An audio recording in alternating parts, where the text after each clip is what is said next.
நண்பர்கள் அனைவருக்கும் வணக்கம். முருங்கையின் பயனை பற்றி பார்ப்போம். ஒரு பெரியவர் ஒருவர் முருங்கையின் நன்மைகளை பற்றி மிகவும் அழகாக கூறுகிறார். அவரிடமே கேட்டு நம் கொஞ்சம் அதனோட பயனை தெரிந்து கொள்வோம். ஐயா வணக்கம். வணக்கம் ஐயா. அதாவது முருங்கைக்காயில் பிஞ்சு முத்துனதுன்னு ஒன்றும் கிடையாது. சரியா. அதாவது முருங்கைக்காயில் பிஞ்சு சாம்பார் இதுக்கெல்லாம் நல்ல இரும்பு சத்து இருக்குது, ரத்தமும் நல்லா இருக்கும். சரிங்கய்யா. அது உள்ள முத்துனதில் எடுத்து வீணாக்கக்கூடாது.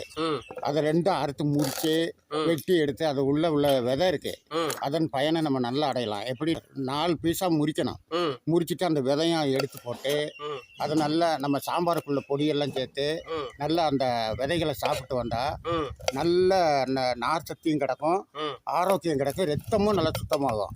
அதனால முருங்கை மரத்தில் ஒரு வேஸ்ட்டும் கிடையாது. காய் அந்த காய்கறியிலே 1ஆம் நம்பரு அந்த முருங்கைக்காய் தான். முருங்கைக்காயில் எல்லா நார் சக்தியும் இருக்குது, ரத்தமும் நல்லா சுத்தப்படுத்தும். அதனால முருங்கைக்காயில் நல்ல பயனடையலாம்.